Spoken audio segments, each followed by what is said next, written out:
Crypto memes token की अगर हम बात करें तो शिबा इनो टोकन और बोंग टोकन ये काफ़ी ज़्यादा फेमस क्रिप्टो करेंसीज हैं, मीम्स कॉइन्स हैं, काफ़ी लोगों ने इसमें इन्वेस्टमेंट कर रखी है। एक जो ग्रुप है वो ये कहता है कि शिबा इनो token another all time high बनाएगा। दूसरा सेट ऑफ पीपल जो वो कहता है कि बोंग टोकन जो है वो ज़्यादा अच्छा परफॉर्म करेगा 2025 में, क्योंकि शिबा इनो टोकन एक ऐसा रॉकेट है जो कि चल चुका है, तो चले हुए रॉकेट से हम ज़्यादा एक्सपेक्ट नहीं कर सकते हैं। तो दोनों में मुकाबला है Bong token versus Shiba Eno token. In short 2025 में कौन सा ये मीम टोकन ऐसा है जो कि हमें करोड़पति बना सकता है। कंपेयर एंड कंट्रास्ट भी करेंगे, कुछ इनके प्लस पॉइंट भी हैं दोनों के, कुछ नेगेटिव पॉइंट्स भी हैं, कुछ प्रोज हैं, कुछ कॉन्स हैं। वीडियो के लास्ट पे आपको पता चल जाएगा कि कौन सा मीम टोकन ज़्यादा स्ट्रॉन्ग है, आपने सेंसिबल वे में इन्वेस्टमेंट करनी है।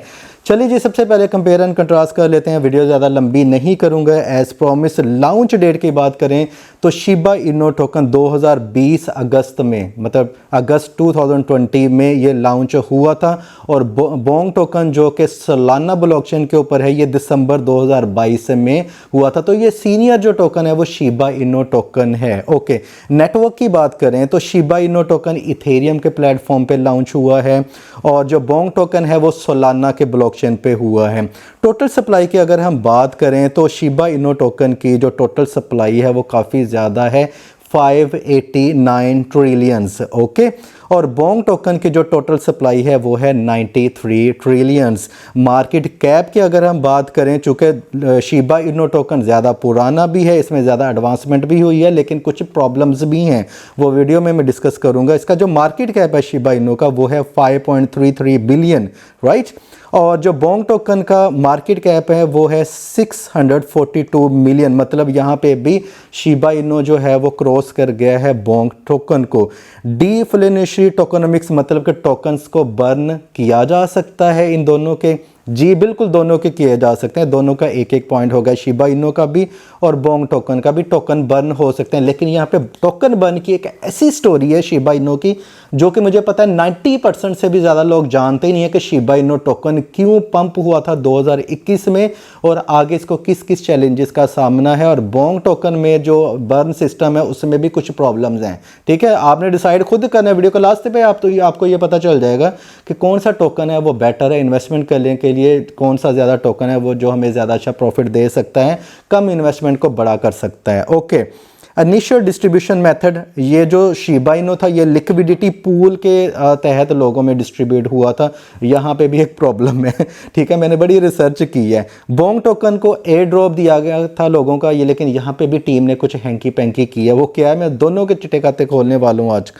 होल्डर्स जो हैं शिबा इनो के वो हैं 1.3 मिलियन। यहाँ पे शिबा इनो ले जाता है एक नंबर, क्योंकि बोंग के जो टोटल इस टाइम पे होल्डर्स हैं, जो वैलेट्स हैं ऑन चेन जो रिकॉर्ड हुए हैं वो है 5,91,000, ठीक है, 5,091, ठीक है, 591,000, ये इतने इसके हैं। तो यहाँ पे भी शिबा इनो फिलहाल हमें रेस में आगे जाता दिखाई दे रहा है। अब यहाँ पे कुछ थोड़ी सी डेवलपमेंट्स की बात कर लेते हैं बोंग वर्सेस शिबा इनो के। शिबा इनो ने काफ़ी ज़्यादा डेवलपमेंट की है इन सालों में, 2020 से लेकर 2025 अभी शुरू हो गया, अभी भी कर रहे हैं। इन्होंने शिबा स्वैप को मुतारफ़ करवाया, लेकिन अभी बोंग ने ऐसा कुछ भी मुतारफ़ नहीं करवाया। शिबा इनो ने शिबोशी NFT में भी मार्केट में कदम रखा है, NFT मार्केट में भी, ठीक है, यहाँ पे मेटावर्स की दुनिया में भी कदम रखा है। तो ये मुझे काफ़ी ज़्यादा अच्छी डेवलपमेंट्स लगी हैं शिबा इनो की। लेकिन सवाल फिर वही पैदा होता है कि क्या ये वर्थेबल है भी है कि नहीं, इसको होल्ड करना चाहिए कि नहीं करना चाहिए। ऑलरेडी काफ़ी ज़्यादा हाई जा चुका है। इसके जो ट्रेडिशनल मार्केट में आया ना ईटोरो और रॉबिनहुड यूएस की, इसकी वजह से इसको काफ़ी ज़्यादा ग्लिम्स भी मिला है, काफ़ी ज़्यादा फोकस भी मिला है, ये इसका प्लस पॉइंट है। इन्होंने लेयर 2 EVM नेटवर्क भी लॉन्च किया जिसको शिबेरियम कहा जाता है, लेकिन शिबेरियम ज़्यादा अट्रैक्ट नहीं कर पाया लोगों को, तो इसमें ज़्यादा टोटल वैल्यू लॉक नहीं हुई है इस लेयर 2 सोल्यूशन में जो कि इथेरियम के नेटवर्क पे है, ठीक है। बाद में ये इनके अपने नेटवर्क पे आ गया था जो कि शिबा इनो के है। लॉन्च थ्रू लिक्विडिटी पूल, अब यहाँ पे ज़रा थोड़ा सा मसला है मेरा ख्याल, लिक्विडिटी जो पूल है इसको ज़रा लास्ट पे ना रख लें ताकि दोनों में जब जंग छिड़ रही हो तो दोनों के पॉइंट्स को सेम करें। बोंग की अगर हम बात करें तो ये कम्प्लीटली डिसेंट्रलाइज है, शिबा इनो कम्प्लीटली डिसेंट्रलाइज नहीं है। हालांकि ये कहते हैं इनका जो बिटकॉइन के सीईओ इसके फाउंडर की तरह ये कहते हैं इसका भी कोई फाउंडर नहीं है, रियोशी सतोशी पता नहीं क्या इसका नाकामोटो करके नाम फर्जी सा रखा है। शिबा इनो का फाउंडर भी कहते हैं पता नहीं कौन सा, लेकिन फिर भी ये थोड़ा सा सेंट्रलाइज है, कम्प्लीटली डिसेंट्रलाइज नहीं, लेकिन एज़ कम्पेयर टू बोंक, जो बोंक है वो ज़्यादा सेंट्रलाइज है, लोगों के पास ज़्यादा पावर है। ठीक है, लॉन्च थ्रू एयर ड्रॉप, और एयर ड्रॉप के थ्रू लोगों को मिला था बोंक टोकन। और Bonk is last less develop than Shiba Inu, बिल्कुल सही बात है। बोंक ने इतनी ज़्यादा डेवलपमेंट नहीं किया जितनी ज़्यादा शिबा इनो टोकन ने किया। तो यहाँ पे अभी हमें रेस विन होती दिखाई दे रही है शिबा इनो टोकन की। अब दोनों ने ना कुछ प्रॉब्लम्स क्रिएट किए हैं, वो मैं बताता हूँ। शिबा इनो का सबसे पहले मैं आपको जवाब दूंगा कि ये 2021 में क्यों पंप हुआ था। 2021 में इसकी सप्लाई, जो आज आपको सप्लाई नज़र आ रही है ना, ये जो आप टोटल मार्केट कैप पे देख रहे हैं 589 ट्रिलियन, इससे ज़्यादा ये, इससे डबल इसकी टोटल सप्लाई थी उस वक्त। उसकी प्राइस भी काफ़ी ज़्यादा कम थी। तो लोगों को लिक्विडिटी पूल के थ्रू ये टोकन्स मिले थे। ठीक है, अब यहाँ पे मैं स्टोरी बताने वाला कैसे पंप हुआ था, और साथ में इन्होंने बर्न मैकेनिज़्म भी इंट्रोड्यूस करवा दिया। तो जो इथेरियम के सीईओ हैं, विटैलिक करके उनका नाम है, उन्होंने उनको काफ़ी ज़्यादा बड़ी मकदार में ये शिबा इनो टोकन्स मिले थे। उन्होंने अपने हिस्से के जो टोकन्स थे काफ़ी टोकन्स बर्न कर दिए। खुद अंदाज़ा लगा लें कि मोर देन 40% इनको टोकन्स दिए गए थे, इससे भी ज़्यादा। तो इन्होंने कुछ टोकन बर्न कर दिए और इसकी जो सप्लाई है वो हाफ रह गई थी। जब सप्लाई हाफ रह जाती किसी कॉइन की तो उसकी प्राइस डबल ट्रिपल और 4 गुना होने में टाइम नहीं लगती। इस वजह से 2021 में इसकी जो टोटल सप्लाई है वो 50% लेस हो गई थी टोकन बर्न होने की वजह से। उनमें जो मेन टोकन बर्न किए थे वो इथेरियम के को-फाउंडर ने किए थे, विटैलिक करके उनका नाम है, विटैलिक बुटेरिन ने। ठीक है, जिसकी वजह से इसकी सप्लाई कम हुई, हाफ हुई, और प्राइस यहाँ से यहाँ पे पहुँच गई, और इसमें कुछ भी नहीं ऐसा हुआ है।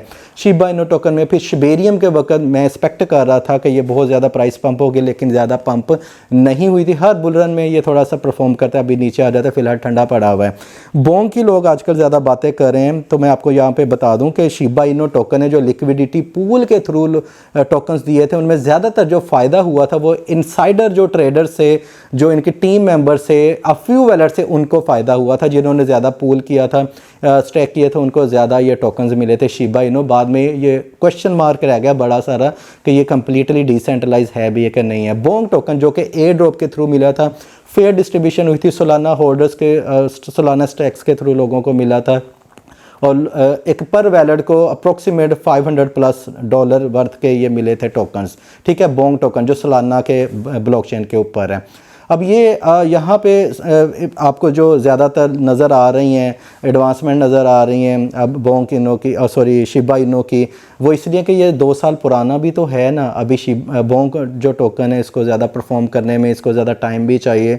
तो मेरे ख्याल में शिबा इनो ने ज़्यादा तेज़ी से तरक्की की है। बोंक को भी 2-3 साल हो चुके हैं, इनको अभी तक कर लेना चाहिए था जितना ज़्यादा एडवांसमेंट शिबा इनो ने किया है। लेकिन यहाँ पर भी बोंक टोकन वालों ने थोड़ी सी तेज़ी खेली है, लोगों को पता नहीं है, टोकनोमिक्स पढ़ते नहीं है, वाइट पेपर पढ़ते नहीं है, जिसकी वजह से लोगों को पता नहीं चलता है। आपको पता है कि 21% जो इसकी एयर ड्रॉप मिला था वो अर्ली डिस्ट्रीब्यूटर को मिला था, मतलब इनसाइडर जो इनके होल्डर्स थे, टीम मेंबर्स, इनसाइडर को भी हो सकते हैं, वेल्स हो सकते हैं। 21% टोटल सप्लाई में से बोंक टोकन मिले थे, 21% इनसाइडर ट्रेडर्स को। इसके बाद जो इन्होंने एलोकेशन रखी टोकन मिक्स में वो 15.8% रखी है बोंक डाओ के लिए, मतलब कि 36.8% जो लार्ज चंक ऑफ सप्लाई है वो अभी भी वेल्स के हाथ में है, जो कि इसको कभी भी डंप कर सकते हैं। यही हाल बोंक टोकन का भी है, अफ्यू वैलेट्स के अंदर शिबा इनो टोकन का भी है। बोल के मैं थक गया हूँ क्योंकि ये बहुत ज़्यादा ये इसके ऊपर काम करना पड़ता है। तो दोनों में जो लार्ज चंक ऑफ सप्लाई है वो इनके लार्ज वैलेट्स में, इनके वेल्स के वैलेट में पड़ी हुई है। तो ये आपने आंखें खोल के देखनी है। अब सवाल ये पैदा होता है कौन सा बेटर है इस टाइम पे। मेरे ख्याल में देखें ये कितने 1000% जो है शिबा इनो टोकन जो है वो अभी वो अपने परसेंटेज में ग्रो कर चुका है। बोंक टोकन में अभी उतनी ज़्यादा काफ़ी ज़्यादा इंक्रीज़ हुआ, मैं ये नहीं कहता नहीं इंक्रीज़ हुआ, लेकिन इसमें ज़्यादा पोटेंशियल है, इसमें गुड न्यूज़ अभी आना बाकी हैं। लेकिन प्रॉब्लम ये है कि इथेरियम जो काफ़ी ज़्यादा स्ट्रॉन्ग है, नंबर 2 पे स्टैंड कर रहा है, ये तो इसने अपनी ऑलरेडी नाम बनाया हुआ है। क्या सोलाना भी इस तरह टिक पाएगा फ्यूचर में? अगर सोलाना को कुछ होता है तो बोंक भी ज़ीरो होने में टाइम नहीं लगेगा। लेकिन अब चूंकि सोलाना के इकोसिस्टम के ऊपर काफ़ी ज़्यादा बातें हो रही हैं, सोलाना के ट्रांजैक्शन ऑल टाइम हाई पे पहुंच चुकी हैं, इथेरियम को भी क्रॉस कर चुकी हैं। 2025 में सोलाना के ऊपर बहुत बड़ी रैली आ रही है। 2024 के लास्ट में भी, लास्ट क्वार्टर में भी सोलाना टोकन्स और स्पेशली इसके जो मीम टोकन हैं इनके ऊपर काफ़ी बड़ी रैली आई। अगर हम इस चीज़ को देखें तो सोलाना भी ग्रो कर रहा है, इसका इकोसिस्टम भी ग्रो कर रहा है, तो बोंग टोकन को अभी ग्रो करना चाहिए। शिबा इनो काफ़ी ज़्यादा पंप कर चुका है, मेरे ख्याल में बोंग टोकन की बारी है, इसमें हमें ज़्यादा अच्छा प्रॉफिट मिल सकता है। आपका क्या ख्याल है कि शिबा इनो बेटर है कि बोंग टोकन बेटर है? तो वो मुझे कमेंट में कमेंट करके ज़रूर बताइएगा। और इसके अलावा नेक्स्ट किन कॉइन्स का आप कंपेयर एंड कंट्रास्ट देखना चाहते हैं उसका भी मुझे लाजमी बताइएगा। वर्सेस कोई भी हम उनका भी कंट्रास्ट करके आपको बता देंगे। तो ये कंप्लीट जो रिसर्च है उसके बाद ही वीडियो बनाई जाती है, काफ़ी मेहनत होती है, इसलिए वीडियो को लाइक एंड शेयर करना मत भूलिएगा। अपना ख्याल रखिएगा। Happy trading, take care, bye bye.